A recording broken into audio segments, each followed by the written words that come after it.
Several factors contributed to the end of the longest period of peace that the Byzantine and Sassanian empires had ever experienced.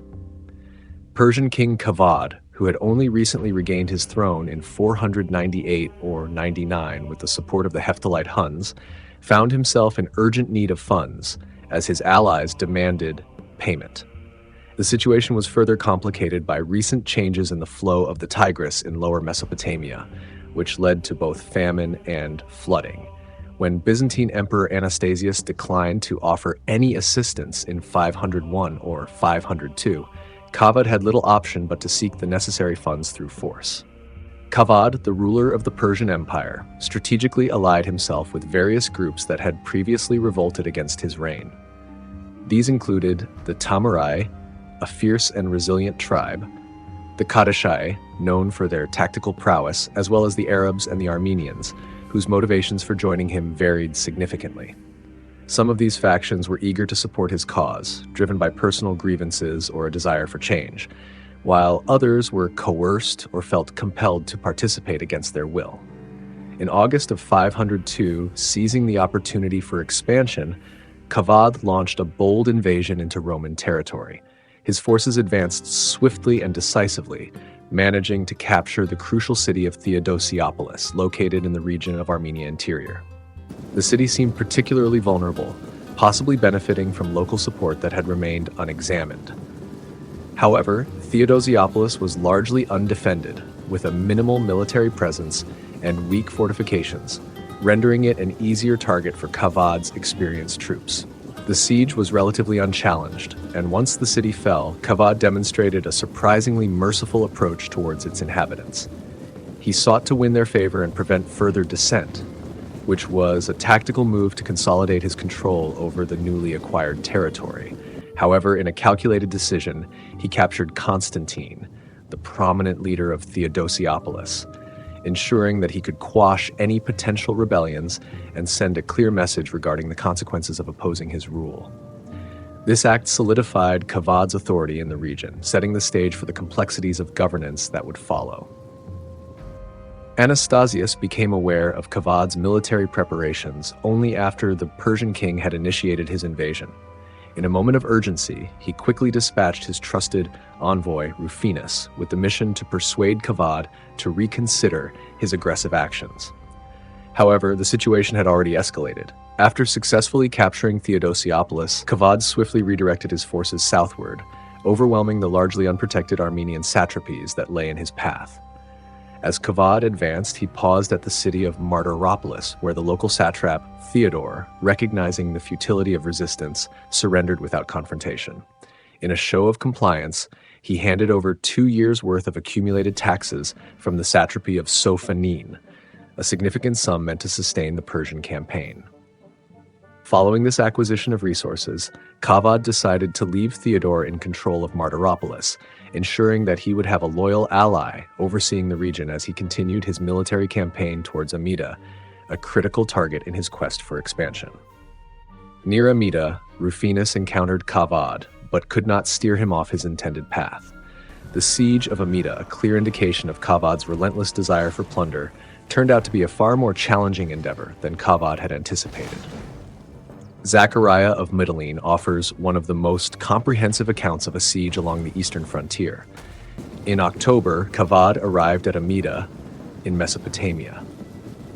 Despite launching fierce assaults with sharp arrows from bows and employing battering rams to collapse the walls, along with shields made of hide to protect the men building the mound, he was unable to capture the city after 3 months of relentless effort. The men accompanying him endured great hardships due to constant work and fighting. Kavadh could hear the disorderly mockery of those on the wall, which filled him with indignation and regret. As winter's harshness set in, he grew increasingly concerned, observing the Persians, clad in their loose garments, appearing ineffective, their bows weakened by the moist air, and the battering rams failing to breach the walls. In response, the defenders reinforced the walls by binding bundles of rushes with chains to absorb the impact of the battering rams. Later in the siege, a group of chosen Persian soldiers ascended the siege mound and placed beams on the wall to create an entry point.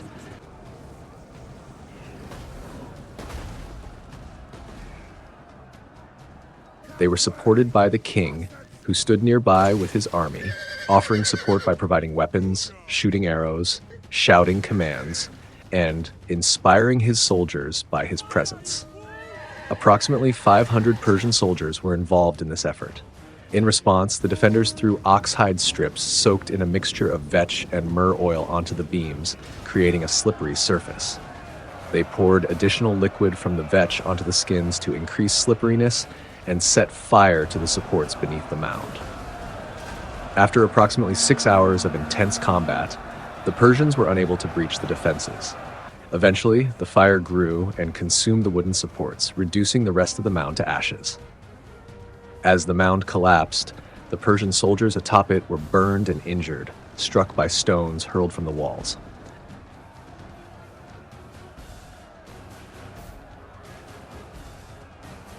After Kavadh and his army faced defeat in their various assaults on the city, resulting in the death of many of his soldiers, his strength began to wane. He requested a small gift of silver in exchange for withdrawing from the city. However, the city council refused to pay this tribute. Frustrated and humiliated, Kavadh chose to continue the siege. On the night when the city was finally subdued, darkness descended, accompanied by a black cloud that brought a gentle rain. This weather caused the sentries to lower their vigilance. A traitor informed the Persians of the situation, prompting them to send a small team to capture a section of the wall. This team scaled the wall and overcame the sleeping Roman defenders, taking control of both a tower and the rampart. They then set up ladders against the wall and sent a message to the king. Nearby sentries in a guard tower heard the commotion and raised an alarm, though some were hit by arrows from the Persians and were unable to continue.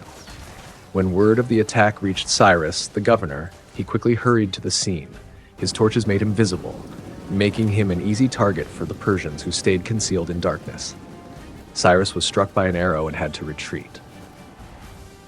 At dawn, the king and his army arrived, positioning ladders against the city wall and commanding his soldiers to ascend. Many who attempted the climb faced dire consequences, struck by arrows and stones or repelled by spears. Those who retreated down the ladders in fear were met with the king's wrath, branded as cowards and deserters. Witnessing this, the remaining soldiers grew increasingly determined, resolved to conquer the city or to fight valiantly rather than incur the king's disapproval. The king's presence as an observer of their struggle further fueled their resolve.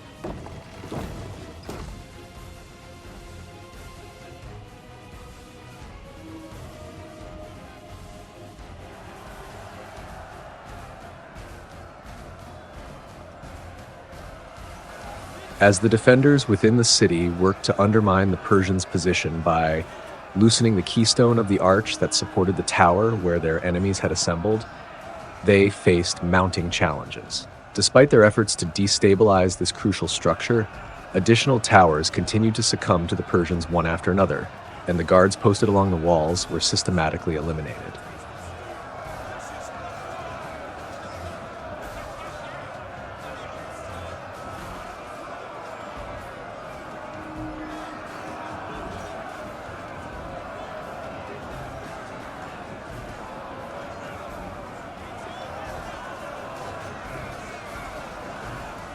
The Persians ultimately took control of the entire wall and held it for 1 day and 2 nights, during which they killed and drove back the guards. Eventually, they descended and opened the gates, allowing the army to enter after receiving the king's orders to eliminate men, women, and people of all ages for 3 days and nights. The slaughter continued until the king commanded it to cease after this period. He appointed Glones to guard the city while he returned to the city of Nisibis, leaving the Persian forces positioned between Amida and Constantia. During the lengthy siege, King Kavadh of the Sassanian Empire gave strategic orders to his Lakhmid allies, who were under the leadership of their king, Naaman. Kavadh instructed Naaman to launch a campaign of devastation across the territories surrounding Karhay, while another contingent of Lakhmid forces was dispatched to target the region near Constantia. These allied forces encountered staunch Roman resistance, which was commanded by the Dux Olympius. In a series of fierce confrontations, they ultimately triumphed in a pivotal battle near Tel Beshme, showcasing their military prowess. Nahman's troops did not stop at Karhay. They boldly advanced and successfully penetrated deep into Roman territories, reaching as far as Edessa, a significant city known for its strategic importance. Meanwhile, on the southern front, Eugenius, the Dux of Armenia, achieved a notable success by recapturing Theodosiopolis, a key stronghold that had previously fallen into enemy hands. In an intriguing turn of events, Rufinus, an important figure who had been detained by Kavadh during the duration of the siege, was eventually permitted to leave and travel westward. Upon his arrival in the western cities, the news he carried about the siege and the developments in the east caused widespread alarm and concern among the populace and leadership alike. However, it is important to note that Emperor Anastasius had already begun to respond decisively to the unfolding situation upon receiving initial reports of the siege, indicating the gravity of the conflict and the urgency of his strategic decisions. The Emperor Anastasius, upon learning of the fall of Amida, dispatched a significant army of Roman soldiers to winter in the cities and fortify them. However, the loot Kavadh had seized and the captives he had taken were not sufficient for him. He remained unsatisfied with the considerable bloodshed he had caused. He sent ambassadors to the emperor demanding, "Send me gold or prepare for war." This ultimatum was issued in the month of April.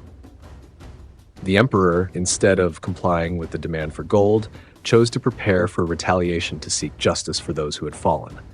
In May, he sent 3 generals, Ariobindus, Patricius, and Hypatius, along with numerous officers to confront Kavadh.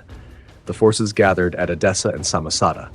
Ariobindus moved down to encamp on the border near Dara and Amodius, facing the city of Nisibis, where Kavadh was residing.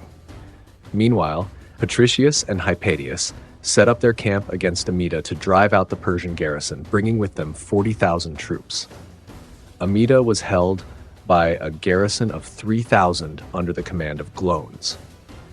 The assembly of Roman forces represented the largest concentration seen on the Eastern Front since Julian's invasion of Persia and was the largest Roman army gathered throughout the 6th century.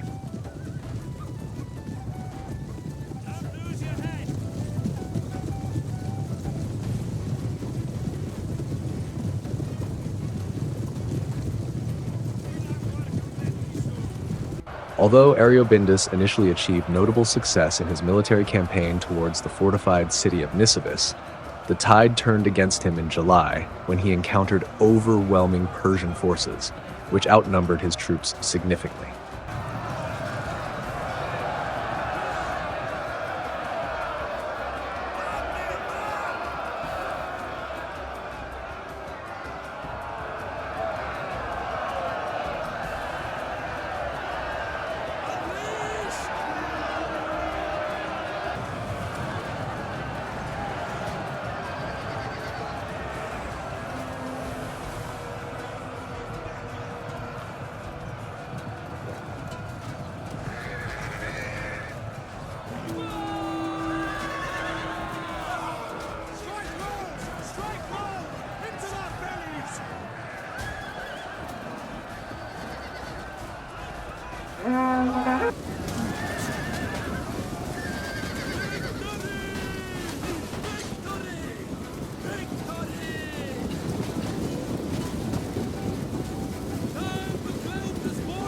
Faced with this daunting challenge, Ariobindus sought assistance from his colleagues, Patricius and Hypatius.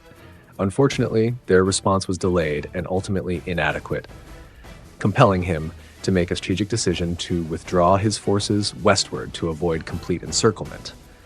In the following days, Patricius and Hypatius did manage to mobilize their armies to lend support, but their arrival came far too late to change the course of events.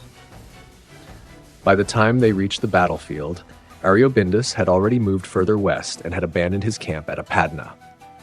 This camp, rich in resources and supplies, fell prey to the advancing Persian forces, who took advantage of the situation and proceeded to plunder the area.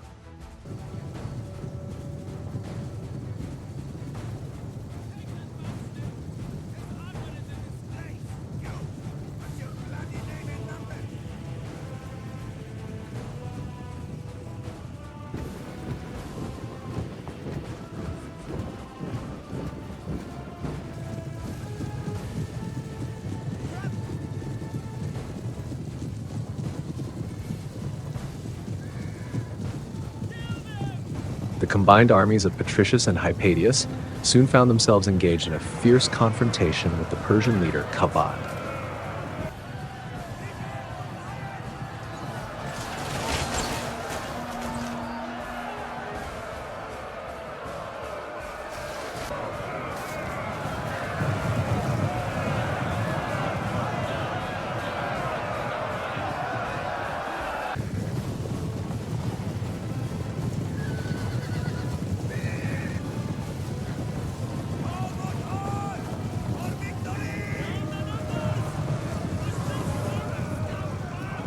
In the brutal clash that ensued between Apadna and Tel Beshme, the forces of the two generals faced a crushing defeat.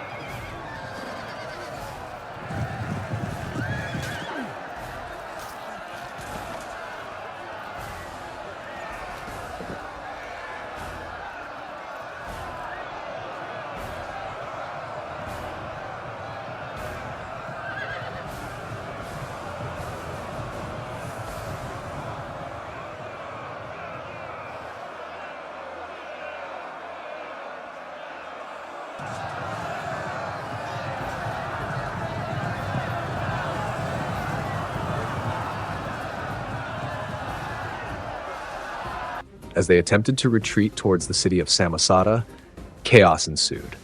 According to the historian Zacharias, the cavalry, in particular, suffered devastating losses during this withdrawal, with many riders and their horses tragically tumbling from the treacherous cliffs of the surrounding mountains, highlighting the perilous conditions of their retreat.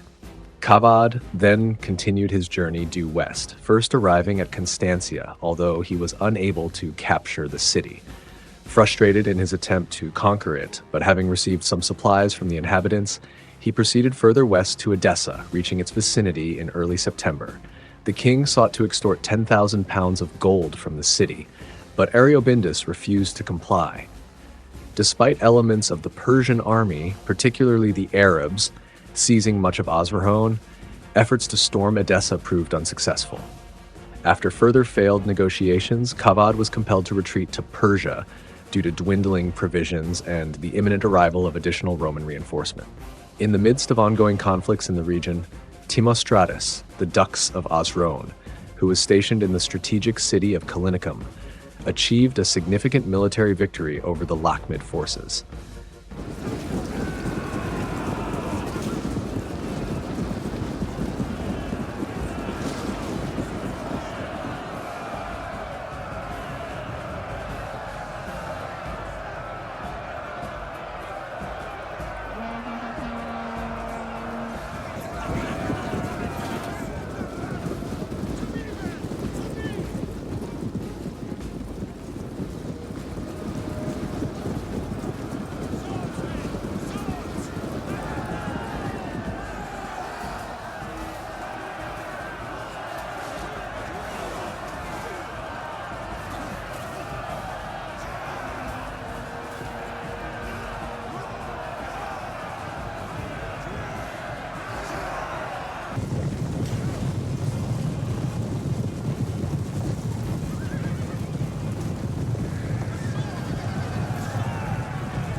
This defeat was pivotal, demonstrating the effectiveness of his leadership and the strategy employed by his troops.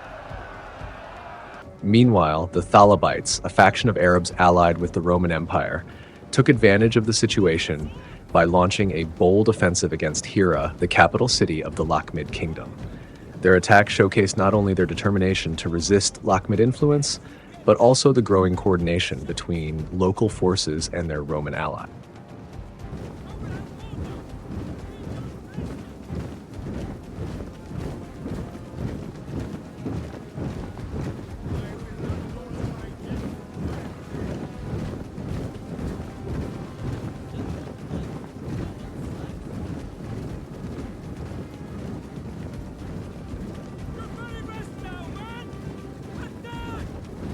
As Kavadh launched his invasion of Osrhoene, a Roman commander by the name of Pharesmenes remained undeterred, continuing to exert pressure on the Persian garrison stationed in the fortified city of Amida. Meanwhile, Glones, commander of the Amida garrison, received misleading reports about a small contingent of Romans maneuvering in the vicinity of the city. Eager to establish his reputation and prove his valor, Glones made the ill-fated decision to leave the safety of Amida, assembling a force of only 400 horsemen to engage the purported Roman threat. However, the information that Glones acted upon was a clever trap set by Pharesmenes, who had intentionally spread false intelligence to lure the Persian commander out of the safety of the city. As Glones and his troops moved into the open terrain, they quickly found themselves surrounded and outnumbered. A surprise attack by the Roman forces led to a rapid and brutal confrontation, resulting in a devastating defeat for the Persian troops.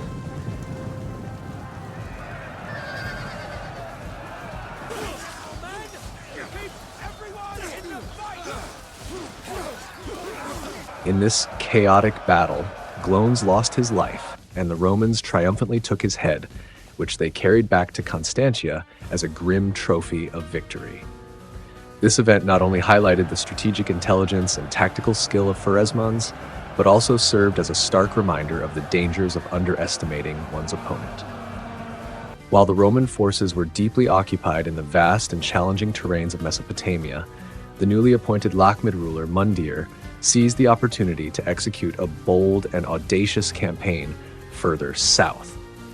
In a fit of fury directed at the Roman Empire, he launched an invasion into the arid regions of Arabia and the surrounding territories of Palestine. Mundir's forces swept through the landscape with ruthless efficiency, laying waste to towns and villages, uprooting crops, and instilling terror among the local populations.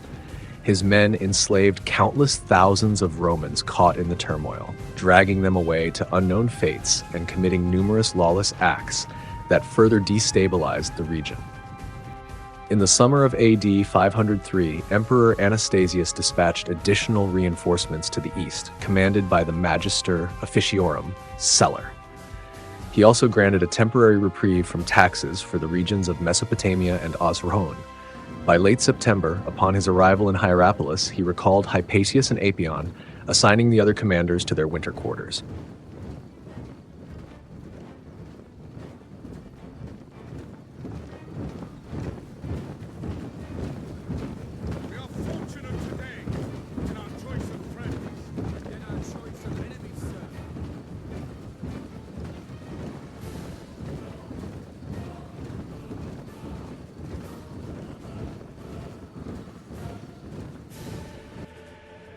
During the winter, Patricius relocated from Melitene to Amida to prevent the Persians from replenishing their supplies.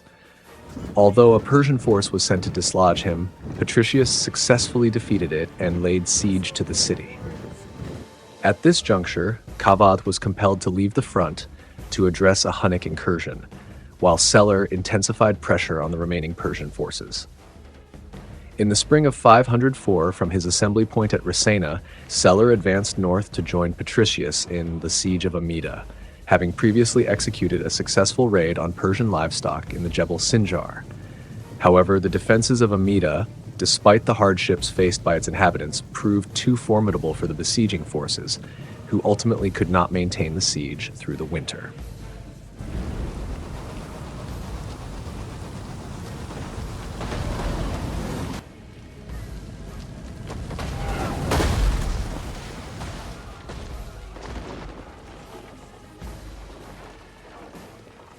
While the siege of Amida was ongoing, Celer launched raids against Beth Arabai, the Persian territory located east of Nisibis.